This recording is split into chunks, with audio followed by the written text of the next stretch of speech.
મિત્રો नर्मदा केनल बंद કરી દેતા જ અજીબ અજીબ વસ્તુઓ દેખાઈ રહ્યું છે। આ સાઇટમાં તમે જોઈ શકો છો બે બાઇકો જે છે એ વર્ષો જૂની અંદર ફસાઈ હોય કે કોઈ દુર્ઘટના બની હોય કે ત્યારે મળી ના હોય એવું બી બની શકે। તો બે બાઇકો અહીંયા જોવા મળી છે।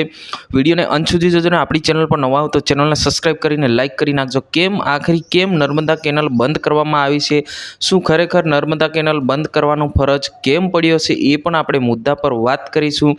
ત્યારે હવે નર્મદા મેન કેનલની અંદર જે અજીબ વસ્તુઓ જોવા મળે છે, કાં તો બાઇકો જોવા મળે છે, કાં તો મગરો જોવા મળે છે। હજારો કરોડો માછલીઓ જે છે એ તડપી રહી છે, કેમ કે કેનલ બંધ થઈ ગઈ છે।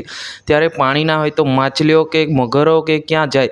જ્યાં મિત્રો વાત કરવામાં આવે તો અત્યારે આખા ગુજરાતની અંદર જે ચર્ચાનો વિષય બની ગયો છે કે ત્યારે જે નર્મદા કેનલની અંદર પાણી બંધ થતાં જ પહેલાં તો આ જે અજીબ બે બાઇક જે છે એ હવે કેટલા વર્ષ જૂની હશે એ કોઈને પણ ખબર નથી।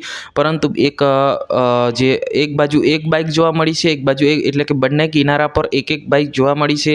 એવું બી બની શકે કે કોઈ વ્યક્તિનું એક્સિડન્ટ થાય તો કદાચ ઊંડા પાણીમાં તણાઈ ગઈ હોય અથવા ક્યાંય બહારથી તણાઈને આવ્યા હોય એવું બી બની શકે। પરંતુ આ બાઇકો જે છે એટલી હળી ગયેલી છે કે ઓળખાતી પણ નથી, એમના નંબર પણ નથી ઓળખાતા અને કઈ બાઇક છે એ પણ નથી ઓળખાતા। અત્યારે જે રીતના આખા ગુજરાતની અંદર ચર્ચાનો વિષય બની ગયો છે, આ બાઇક હવે કોની હશે અને શું ઘટના બની હશે એ તો તપાસ થયા પછી જ બાઇક માલિક આપણને ખબર પડી શકે છે। પરંતુ અત્યારે જે આખા ગુજરાતની અંદર જે ચર્ચાની વિષય છે કે હજારો કરોડો માછલીઓ તડપી રહી છે અને જે કેનલની અંદર પાણી બંધ કરી દેવામાં આવ્યું છે। કેમ બંધ કરવામાં આવ્યું છે અત્યાર સુધી કોઈ પણ પ્રકારની માહિતી જે છે આપણને મળેલી નથી। મળશે તો તાત્કાલિક તમારા સુધી પહોંચાડવાનું કામ અમે કરશું। અને અત્યારે જે રીતના આપણને માહિતી મળી રહી છે કે આખા ગુજરાતની અંદર જે કેનલ જે છે સૌરાષ્ટ્ર અને મહારાષ્ટ્ર અને રાજસ્થાન સુધી જતી હોય છે એ કેનલ અત્યારે બંધ પડી છે। ત્યારે